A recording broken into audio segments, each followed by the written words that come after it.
Hello everyone, welcome to our YouTube channel. मैं CA Khurshid Ansari आज आपके लिए बड़ा ही इंटरेस्टिंग टॉपिक लेकर के आया हूं। और वो टॉपिक ये है कि जब डायरेक्टर है किसी कंपनी को या फिर बॉडी कॉर्पोरेट को जो लोकेटेड है टैक्सेबल टेरिटरी में, कोई सर्विस सप्लाई करता है और उसके बाद से जो कंपनी है डायरेक्टर को पेमेंट करती है, तो ये पेमेंट पे जो टैक्स लगता है, फॉर एग्जांपल डायरेक्टर को रेमुनरेशन दे रही है कंपनी या फिर डायरेक्टर को सिटिंग फीस दे रही है कंपनी, तो इस पे जो जीएसटी लगता है ये गवर्नमेंट कैसे वसूलती है? क्या फॉरवर्ड चार्ज में डायरेक्टर से वसूलती हैं या फिर रिवर्स चार्ज में कंपनी से वसूलती हैं? ये हर चीजों के बारे में मैं आपसे बहुत अच्छे से आज बात करूंगा। इन शॉर्ट, जो डायरेक्टर के रिलेटेड इनकम है फ्रॉम द कंपनी, उस पर टैक्स कैसे लगता है आपको बड़े ही अच्छे से मैं समझा दूंगा और बहुत ही इजी वे में और प्रैक्टिकल अप्रोच के साथ समझाऊंगा। मैं बता दूं कि सीए बनने के बाद मैंने इनडायरेक्ट टैक्सेशन में ही काम किया, जहां पे मैंने जीएसटी को बहुत ही प्रैक्टिकल अप्रोच में देखा। जब भी एनटीटी पे असेसमेंट आए तो उसको भी मैंने हैंडल किया, गवर्नमेंट के ऑफिसरों के साथ बात किया, तो वहां से मुझे ये समझ में आया कि जो ये जीएसटी लॉ है वो गवर्नमेंट किस उद्देश्य से बनाई है। अगर जो इसमें कोई प्रोविजन बना रही है तो गवर्नमेंट का उसके पीछे इंटेंशन क्या है, तो वो चीजों को मैं आज आपको डिलीवर करने वाला हूं। बहुत ही मजा आएगा, आप बने रहिए हमारे साथ। तो देखिए, ये चीज को समझाने के लिए मैं आपको एक एक्सप्लेनेशन पे लेके चलता हूं। तो यहां पे आप देखेंगे तो यहां पे एक डायरेक्टर है, ओके, और दूसरी साइड कंपनी है या फिर बॉडी कॉर्पोरेट है। तो कंपनी या बॉडी कॉर्पोरेट क्या होता है आप जानते ही हो, ओके। तो देखिए, ये जो डायरेक्टर है कंपनी को सर्विस प्रोवाइड कर रहा है, सप्लाई ऑफ सर्विसेज,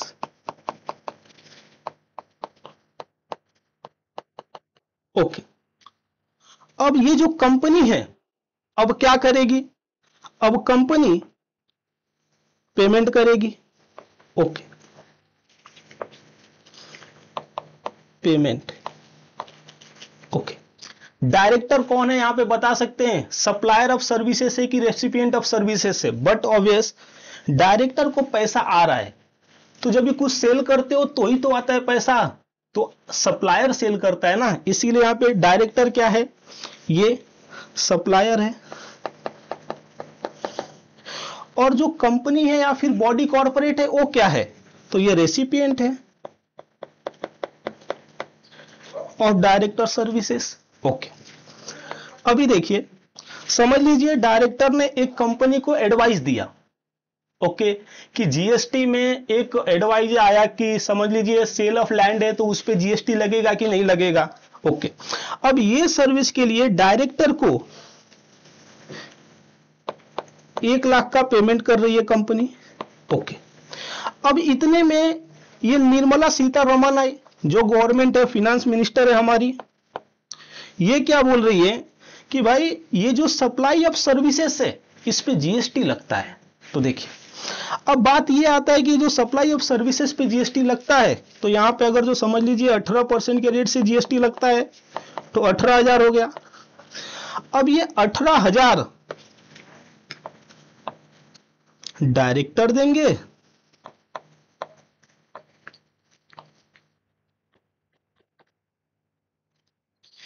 या फिर कंपनी देगी, ये बात की हम बात कर रहे हैं।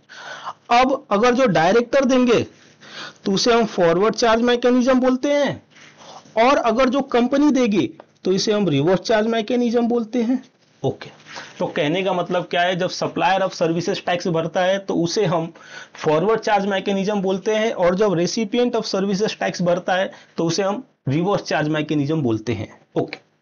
अभी देखिए, डायरेक्टर फी टैक्स भरेगा या कंपनी टैक्स भरेगी, ये इस बात पे डिपेंड करता है कि जो डायरेक्टर सर्विस दे रहा है वो कौन सी सर्विस दे रहा है। देखिए, दो डायरेक्टर होते हैं ना, कुछ ऐसे भी डायरेक्टर होते हैं जो कंपनी के एम्प्लॉय होते हैं, for example full time director, for example executive director, okay. तो ये जो डायरेक्टर है, ये जो सर्विस दे रहे कंपनी को, ये तो ऐसा हो गया कि यार इसके बदले जो उनको रेमुनरेशन मिल रहा है वो तो सैलरी के जैसा है, ओके। और जब मैंने शेड्यूल 3 की बात किया, जहां पे हम निगेटिव लिस्ट की बात करते हैं कि जो services out of scope of supply हैं, तो वहां पे तो जो एम्प्लॉयर और एम्प्लॉय के रिलेशनशिप में in the terms of employment दिया जाए सर्विसेज, उस पे तो जीएसटी लगता ही नहीं है। ओके। दूसरी साइड, अगर जो कोई इंडिपेंडेंट डायरेक्टर है, इंडिपेंडेंट डायरेक्टर मतलब वो कंपनी में एज ए एम्प्लॉय नहीं काम करता है, ठीक है, कंपनी पे निगरानी रखने के लिए उसको रखा गया है कि भाई कंपनी में लोगों का पैसा लगा हुआ है तो कोई लेकर के ना भागे, कोई धोखाधड़ी ना हो। तो जो इंडिपेंडेंट डायरेक्टर है उसे रेम्युनरेशन मिलेगा, वो तो इन द कोर्स ऑफ एम्प्लॉयमेंट नहीं होगा, तो उस पे जीएसटी कैसे लगेगा, हम ये बात कर रहे हैं। देन जो डायरेक्टर है, समझ लीजिए वो डायरेक्टर ने क्या किया, एक कंपनी को अपना, समझ लीजिए एक बिल्डिंग था डायरेक्टर के पास, दे दिया कंपनी को भाड़े पे। अब वहां पे जो डायरेक्टर को भाड़ा मिलेगा उस पे आरसीएम लगेगा कि एफसीएम लगेगा, ये चीजें थी। अब ये चीजों को सॉल्व करने के लिए देखिए गवर्नमेंट एक नोटिफिकेशन लाई और चीजों को समझाई। ओके, तो मैं क्या करता हूं, ये जो डायरेक्टर रेम्युनरेशन पे टैक्स लगता है ना, आरसीएम में लगता है या एफसीएम में लगता है, कब कब आरसीएम में लगता है, कब कब एफसीएम में लगता है, बहुत ही अच्छे से आपको समझाता हूं। तो देखिए अभी ये जो डायरेक्टर सर्विस दे रहा है और उसके बदले जो पैसा मिल रहा है उसको हम दो कैटेगरी में बांट सकते हैं साहब। देखिए कैटेगरी 1, कैटेगरी 2। जो कैटेगरी 1 है वो क्या बोलता है, services provided in the terms of employment, और जो services in terms of employment होगा, आप देखिए ये out of scope of supply है, और ये जो out of scope of supply ये क्यों है, क्योंकि ये शेड्यूल 3 में कवर है और इसीलिए इस पे जीएसटी नहीं लगेगा। अब बात ये आती है कि आप कैसे आइडेंटिफाई करोगे कि ये जो डायरेक्टर है कंपनी को या बॉडी कॉर्पोरेट को जो लोकेटेड है टैक्सेबल टेरिटरी में, देखिए टैक्सेबल टेरिटरी में वो जो सप्लाई ऑफ सर्विस दे रहा है in the course of employment है। तो उसके लिए देखो क्या बोलता है, how to identify, identification test क्या है। तो नॉर्मली ये जो डायरेक्टर को पेमेंट होता है ना वो in the course of employment ही होता है। कौन कौन से डायरेक्टर है, मैनेजिंग डायरेक्टर है, होल टाइम डायरेक्टर है, एग्जीक्यूटिव डायरेक्टर है। ओके, दूसरी बात साथ ही साथ आपको इसके साथ ये भी देखना है कि भाई इनका जो टीडीएस कटा है इनकम टैक्स एक्ट में, सेक्शन 192 में कटा है क्या, अगर जो सेक्शन 192 में कटा है तो 192 सेक्शन किसका है बताइए, तो 192 जो सेक्शन है वो तो सैलरी का ही है ना साहब।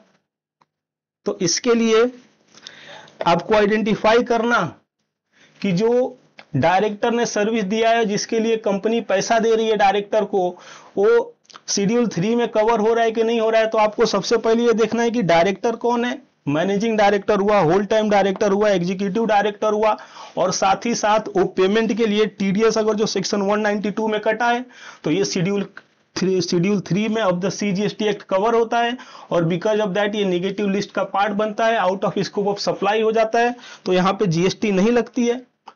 और जब जीएसटी लगता ही नहीं है तो जीएसटी गवर्नमेंट आपसे कलेक्ट कैसे करेगी, वो बात ही नहीं आती है। रिवर्स चार्ज में करेगी या फॉरवर्ड चार्ज में करेगी तो बात ही नहीं आएगी ना, क्योंकि जीएसटी ही नहीं लग रहा है। ओके, दूसरी साइड वो डायरेक्टर की सर्विसेज जो आउट ऑफ एम्प्लॉयमेंट टर्म्स है, ओके, मतलब वो नेगेटिव लिस्ट में नहीं कवर कर रहे हैं, तो वहां पे जीएसटी लगने की बात होगी साहब।